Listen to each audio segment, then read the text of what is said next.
Hello, you guys, and welcome to the Women's Game. Victoria. Okay, wait. I think I have I'm doing a little dance. Victoria. I'm done. Okay. I'm done with you. You're done with me? Done. Well, I'm done with you because you made our person blush. Our guest blush. Like, that's my... Wilnona. You know, you guys should know that you told me when we started this interview that I get 2 minutes of witty banter, and I set my witty banter clock right now, and you're cutting into my witty banter time. So I want to contribute to this witty banter whenever possible. Oh, absolutely. We can absolutely do witty banter. I love that. I love it. I love it. That means it's going to be like 3 minutes. No. I set my witty banter clock right here. It's counting down. I tell you, the suspense is getting to me. Well, you're already in the witty banter. You already got in here. See, look it's that easy? Oh my gosh. Oh my gosh. It's that easy. We take it easy in the women's cave. I mean, you know, it's funny. I've been taking witty banter courses at the Learning Annex at night, and I think they're paying off. Yes. Okay. I feel like I should be like, drum roll, please. Right? I felt like I should have done that. Like, I don't know. But anyway. I'm Jade. And I'm Wilnona. And we remember to introduce ourselves. High five on the professionalism. Damn, we are bringing it today. I've seen your other interviews. I know what a big deal that is because you guys always forget to introduce yourself. So that's a big deal for you guys. And I absolutely am very impressed with you being able to do that because I always forget. Yes, I know. And at the beginning, professional. Maybe one day you guys will be professional. That's a lie, but we're going to keep striving. One of these days. Gotta have your goal. It's funny too, because the same thing happens to me. I'll go out and I'll meet a woman in a bar and we'll talk for 30 minutes and realize, oh, I never said who I was. You probably just assume I was a server. Yeah, that's pretty funny. Yeah, okay. We're never going to get done. How are we doing on time over there? Because we still got to get our books done. We have 33 seconds of witty banter left, so I don't know if you can fill that, but I'm pretty sure we can do it together. Okay. No, we got to do our book. So in 33 seconds, do the book. Hold on. Okay, so we did these books with wonderful, beautiful, gorgeous ladies, and they are. And I thought divorce was bad with other life lessons, and I thought being grown up was easy. And I thought I could juggle it all. We can't, but we try anyway. And I thought I did my journey alone, and I thought I had it all figured out at episode 1, a fiction, and no, she does not have time for that Hollywood bit, so bam, throw it. And I thought he was the one, and I thought I had the workbook, my bad. The workbook, okay, then we have a conference coming up March 17th. Please, you guys, join us virtually or in person. Check all that out on our website, and I will say our website in a minute. And also, Just Writing Life, the docu-series. Hey, thank you for getting it right and putting it right up. Okay, all of that you can check out on andwethought.com, but Amazon.com or BarnesandNoble.com for the books. Hey, go to the ladies' cave and do the ones that we go down to the bottom. Support the charities that we proudly support, you guys. And yes, since it's me, watch Just Writing Life on Channel 18 if you're in Sacramento or on Amazon.com. Absolutely, you guys. And just know that we hopefully got that done in 33 seconds. Time, please. You did. You were dead on. You were within. We are walking into fist bump. You know what's funny? Do you know what I'm doing right now? You know what I'm literally doing right now is it looks like I'm intently listening, but what I'm actually doing is reminding myself that I have to do this interview. Instead, I feel like I'm just enjoying the show. Like I literally, if I just keep reminding myself that I'm going to have to speak in 2 seconds, then I would just be like, wow, this is totally worth it. I would pay to see this every single day. Like this is the best morning I could ever have. And to be honest with you, I very much forgive you guys because today is Casual Friday. And because I was doing this interview, I did not get to be casual. I'm actually wearing the tight underwear today, and I am not a fan. I am not a fan. I'm sorry. Casual Friday. I feel bad we messed up his Casual Friday. Not only that, I'm told if I've learned anything from every Instagram model on the planet, taking the camera from a downward angle up is the worst thing I could possibly do. And here I am doing it, but only for you guys. Only for you guys. We appreciate it. Well, you know Wilnona appreciates it.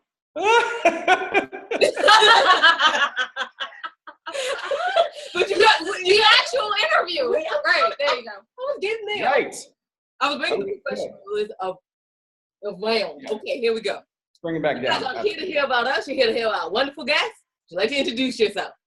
Absolutely. My name is Alex Czuleger. Nobody ever knows how to pronounce my name by looking at it, so that's how it's pronounced, Czuleger. I am the founder and the now co-owner of a talent management company based in Los Angeles with an office in New York called The Green Room. It has been not only my life's work, but my great passion to be doing this job, and I consider myself one of the most lucky people on the planet to do the work that I do with the people that I do it with. It's truly something that is as humbling as one could be humbled. It's honestly fascinating, and it's exciting to me to talk about it because it's been nearly 4 years of this, and I never get any less excited to talk about it. So it's fascinating. I'm now scared. Why are you not scared? Yo, don't be scared. You scared the narcissist. Don't be scared, narcissist. No, because when I read your profile before, it was like, oh, he's a talent manager, da da da da da. And then you're like, I'm a co-owner. I'm like, oh well, crap. I'm sorry. You know what's so funny is like this is the reason why this is going to be one of the best interviews ever, because both you and I did like the minimal amount of research on each other before we got on the camera with one another. It's like it's literally interview 101. I failed because I'm like, what if I say something completely wrong? And then I realized, wait, I'm me. I'm going to say something completely wrong. I may as well just dive head into it. Okay, so this is how we live. Here's why we have the anti-authoritarians, because we do crazy stuff all the time. We be like, oh, my bad. Can I say I'm sorry and excuse me and back it up? No. Hey, we got a whole thing called National Cojones Day, which is a specific day where you go out and do something you might regret, but you always wanted to do. Anyway, fully support that idea. Fully support that idea. I call that a weekday. So how did you come up? I mean, not come up with talent agency, but yeah, it was your dream child. So how did you bring it into fruition? You know, it's funny. I mean, nobody comes out of the womb wanting to be a talent manager that I'm aware of. And every time I say that, I think of like a little fetus with like a headset phone coming out, being like doing deals, which I'm sure is insensitive to someone who will watch this. But apparently I'll be insensitive to everyone at some point or another, I'm sure. Yeah, I mean, my dad's a judge, my mom's a novelist. So genetically speaking, you put those two things together and a talent manager is usually what comes out. I started in the mailroom at a talent agency that merged with another talent agency years ago. The agency I started at was an agency called Endeavor, which was at the time was very, like the cool spot to be, because, whatever, it's a fun, sexy place to work. And it's the agency that if you ever watched Entourage, it's the agency that Entourage is based on. So there is a real Ari. His name's Ari Emanuel, and he runs this agency called Endeavor, which then merged with William Morris and became, shockingly enough, William Morris Endeavor, which probably took all of 2 seconds for them to come up with that. I then, was promoted there to the TV lit department. So I was assistant to an agent who, worked for writers and directors, which was not my thing. I always wanted to be a star maker. I wanted to help actors become famous, take someone from not famous to famous. And so I worked there, and then I ended up working at another agency called APA for years, about a year and a half. I was working in the appearances department, so we represented like the Kardashians and the girls next door, people who make a lot of money but weren't going to win an Oscar anytime soon, obviously.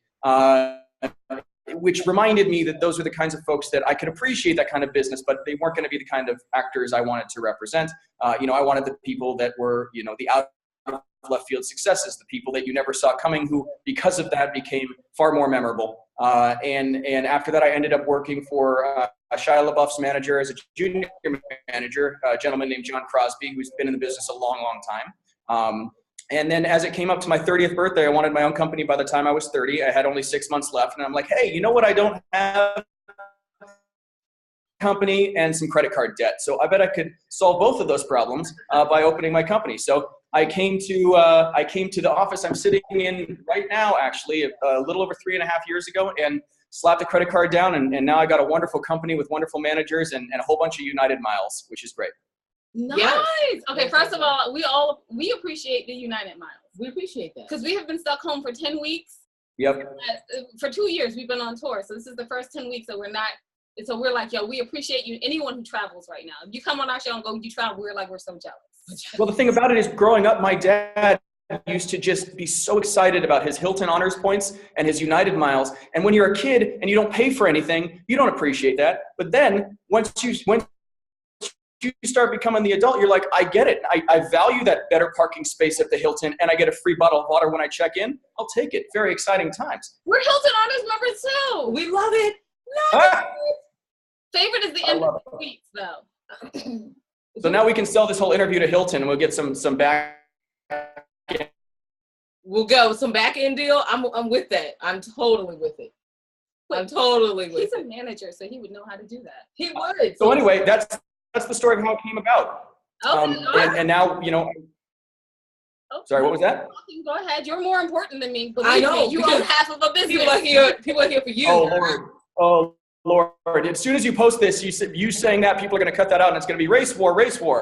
Oh no. Oh no. And wait. This is how you truly know he's in LA. Right? Yeah, that's how you know. He knows the PR behind it. Oh my gosh. Whenever there's and that's the other thing too. I'm way late for my scandal. You know, I haven't had my scandal yet. I got to have a scandal. So you guys got to let me know just so I can get it out of the way. It's like a flu shot. You got to get it out of the way early, you know? Oh, we're going to read about it in Variety if you have a scandal? We're excited. Ooh. Yeah, not yet, but I'm, you know, I feel like everyone has their scandal and I'm being left out. So, you know, we'll figure it out. Maybe, I don't know. If I can figure out a scandal that comes with tea, that'll be my scandal. I was sitting there and I was drinking my tea and then craziness ensued and I was in Variety. That's exciting. Oh, yes. Oh, yes, exactly. So anyway, now, I mean, with people that I would literally take a bullet for, although, I'm breaking up? Yeah, you're breaking up a little bit. For a second, I thought you said we were breaking up, and that's not something I could ever get over. So I'm glad that it's just a video. Yes, LA. So cutely LA. I know. I love it. I'm loving it. I love it. And wait. Oh, man. So anyway. Mm-hmm. You can also tell so, as I was saying, I mean, it all boils down to, you know, bullet for and represent people that I would also literally take a bullet for. It's fascinating, and it really is a dream come true. So it feels like a very straight line from 8 years ago to now, but it was a very serpentine journey at the time, for sure. So I do have one question I've been dying to ask. Oh no. For a while. I know that we have 3 of them, but I'm still asking, what the heck does a manager do? Oh man, that is the question. I probably answer that question 30 times a day. And the answer is there's 2 answers. It's very simple. Both of them are very simple. There is the legal difference, and then there's sort of the de facto Hollywood difference, basically what we do on a day-to-day basis. The simple difference is that managers are not licensed and bonded by the state of California to procure work for their clients, and agents are. So it's not my job to get my clients jobs. Now, if every person like me stopped doing that throughout the day, then about 80% of the people who are working on whatever show you're watching would not be working, at least not in the same way that they are before, right? So we obviously do whatever we can within the scope of the law and ethics to better the circumstances of our clients' careers and to build, I hate to say build their brand, but at some point to build their brand to the point where it's not only profitable for them, but also for us, and is something that will sustain them for the rest of their careers. And that manifests itself in different ways for different people. You know, sometimes people find a big career in Marvel movies and they never book anything on TV. Sometimes they find themselves only on TV and they never book an indie film. It's really about finding someone that you feel like you could spend years of your life with and basically having a platonic marriage. And hopefully finding a way to profitability for both of you. What the difference is on a day-to-day basis usually is agents tend to have more clients and they tend to be less thoroughly involved in their clients' careers. Managers. Oh, you spoke up. It makes me sad. Boils down to the fact sorry, did I break up again? Yeah, you did. That's okay. It's fine. Yeah. So what it boils down to basically is that we tend to be there before the money's there. Agents tend to be there after the money's there. Now that is just a generalization. There are many agents out there who work hard for their clients before they make them any money. There are many managers out there who only want to jump on when the clients are already making money. It really depends on the circumstance. But at the end of the day, it's good people doing good work on behalf of good people. That's the basis of what we're supposed to do. I like it. Okay, so we have decent managers. So we have the PR spin. We got it from straight from an LA manager's mouth. I know. It's amazing. It's amazing. Hey, guess who gets to keep their job? All 3 of them. Okay. So thank you. And you know, our managers are gonna laugh with us on that one. They're gonna be like, "Y'all are funny. Y'all wasn't going nowhere." We be like, "We know. We know. We know." Anyway, so talent managers, what's the most fun thing you guys get to do? Do you guys get to do like the Oscars on March 4th and stuff like that? Yeah, well, we actually, I don't know if you want, our office is literally blocks away from where they hold the Oscars. So I could pick the computer up and I could just, put it, show you down there where it's all at. It's blocked by a couple of buildings right now. But yeah, I mean, I can step out my door, and one of my favorite things to do is to grab a cup of tea and to walk down Hollywood Boulevard while they're setting up the Oscars. And sort of remind myself that like 8 years ago I was an assistant and all of this stuff. It's nice to think of. But to be honest with you, a lot of what I love about this job, but personally, I mean, people will say different things, but I personally love the conversation. I love the diplomacy, and I love the politics. All three of those things are simultaneously also the things that I hate when they go wrong. But it's a privilege to do something that is not only interesting but enjoyable, and then also makes you money.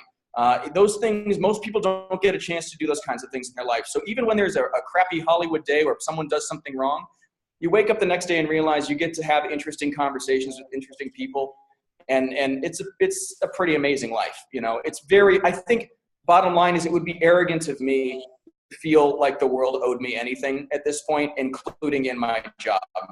So there's not much that could happen that would make me feel like I wouldn't be interested in doing this job. At least at this point, at least until my scandal breaks, of course. Yeah, and we're looking forward to that. But we do get to do the fun. I mean, we get to do the fun stuff, and sometimes. But I think what people think is 99%.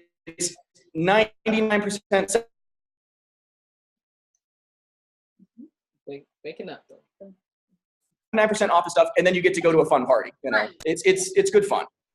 Exactly. No, I was like, it's kind of like what over on our end. It's kind of like the rewrites. It's like you write your novel and it's all good until you send it to the editor, and then they rip you a new one, and then you have to do. Well, I don't know if you guys realize this, but my mom is actually a best-selling novelist, so she knows all about that. It's a lot of times people in their mind, they like to see themselves doing what it is they do, but they don't want to put the work in to get there. Writing a book, being a manager, whatever the job may be, you have to enjoy the process of doing it, all of the minutia that comes along with it, and you have to enjoy the problems. I know it sounds weird, but you have to enjoy the problems. Otherwise, everything is going to throw you for a loop. Absolutely everything. So for someone who, on our side, we have this one little guy, and he wants to be a full-fledged manager one day, and we promised one day we would hire him. But anyway, what would you tell anyone like him that's aspiring to, what would you tell them to do? There's a book called The 48 Laws of Power that was very popular a few years ago. It was sort of a history book meets a personal development book meets a self-help book kind of thing. It became very popular. Basically, it used examples from history to prove how you should to put together 48 laws that would allow you to gain power and to keep power, right? Somewhat Machiavellian, but one of the chapters talks about respecting the way things were done before you try and change them. And I think one of the things that newer managers, newer representatives do is they think because it's a gold rush kind of town and people can make money overnight, they think they can just show up and have a couple clients and just make some calls and people are going to care. It doesn't happen that way. You have to respect the structure before you try and change it. So what that translates to for your friend is if he has great clients, great, start calling on their behalf, do the great work. But my recommendation is do it what it is that I did and so many others did before. You start in the mailroom at a talent agency and you work your way up until people care enough about your phone call that they pick up the phone, But here's the thing. If this friend of yours happens to be best friends with Justin Bieber and Justin says, that guy's my manager, well, then he can do pretty much whatever he wants, So, he wishes. He wishes. Not happening. But that's awesome. And actually, we are a good 7 minutes over. And we are. People are like 7 minutes over, and I'm like, I don't care. I know. I didn't even set my clock. So we are over, but where can people find you if you want to be found? Yeah, I'm like, it's not likely that you want to be found, but Well, yeah, I mean, one of the things is from the beginning, we are the community-based management company. I don't want people to feel like we are trying to push them away so that we can feel or appear to be sexy. We are already sexy. you can Facebook. We have 3 Facebook pages for our various different clients that we look after. We have Twitter and all that kind of stuff. There's no website or anything like that. No man. Okay. Yeah.